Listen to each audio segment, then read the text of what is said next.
कड़ी है। और उसकी माँ उसको बताती है कि बेटा आज तो गोली चला ही दो, क्योंकि सब कुछ खत्म हो गया है, कुछ है नहीं कि मैं आपको दे दूं। घर का जो सामान था वो भी आप फिरोख्त कर चुके हैं, अब घर के अंदर ऐसा कुछ है भी नहीं।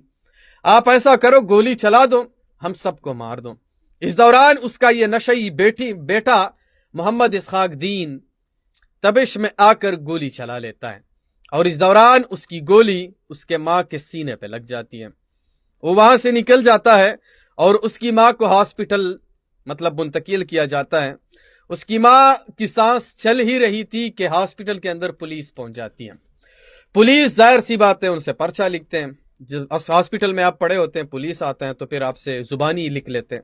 जैसी पुलिस पहुंचती है उसकी माँ से पूछ लिया जाता है। उसकी माँ जवाब में बताती है कि मेरे बेटे ने गोली नहीं चलाई, बल्कि मुझसे खुद ही पिस्तौल चल गई, और खुद ही पिस्तौल चलने की वजह से मेरे सीने पर गोली लगी। मेरा बेटा इसका कोई कसूरवार नहीं है। और उसके बाद कुछ ही टाइम गुजर गया था कि उसकी माँ आखिरी सांसें गिनते हुए इस दुनिया से रुखसत हो जाती है। अल्लाह। और उसके बाद क्या होता है, उसका जो नशई बेटा था वो कुछ टाइम तक गायब रहा। घर आता है, अपनी माँ के बारे में पूछता है, उसकी माँ नहीं है। उसकी बहनें उनके सामने गड़गड़ा रही है, रो रही है, और बस वो बेबस था। उसके बाद क्या होता है जनाब, इसहाक अपने सही रास्ते पे मुंतकिल हो जाता है। नशे छोड़ देता है, गलत कामें छोड़ देता है, सब कुछ छोड़ देता है। यानी आप असर देखे कि एक माँ की दुआ, जाते हुए भी माँ ने उसके लिए दुआ छोड़ी थी।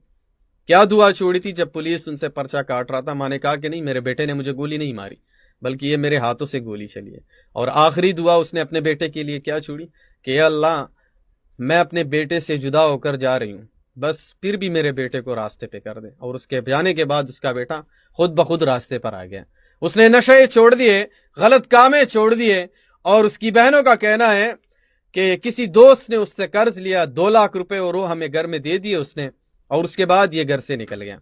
बाद में हमें पता चला कि हमारा भाई 4 महीने के लिए तबलीग में निकल चुका है, और 4 महीनों के बाद आता है तो उसकी लंबी दाढ़ी, और 4 महीनों के बाद जब से ये तबलीग से आया है वापस, ये इसी तरीके से माँ की कब्र पे जाता है, दिन रात रोता है, गड़गड़ाता है, अपनी माँ की कब्र पे बैठकर माँ से माफिया मांगता है, और जब बहुत ज्यादा थक जाता है तो उसके बाद वापस घर आता है, और फिर हम बहनों से माफिया मांगते हैं। हमने तो उसको माफ कर दिया है, शायद उसकी माँ ने भी उसको माफ कर दिया होगा, बस अल्लाह उसे माफ कर दे। कहने का मतलब यह है कि अल्लाह ताला हम सबको माँ बाप के फरमान बरदार बनाए, और अपनी माँ का जितना ज्यादा ख्याल रख सकते हो उतना ही ज्यादा ख्याल रखो, क्योंकि यही तुम्हें दुनिया में कामयाब बना सकती है। इस वीडियो को आगे शेयर करो, जहां पे भी वो खुश रहो।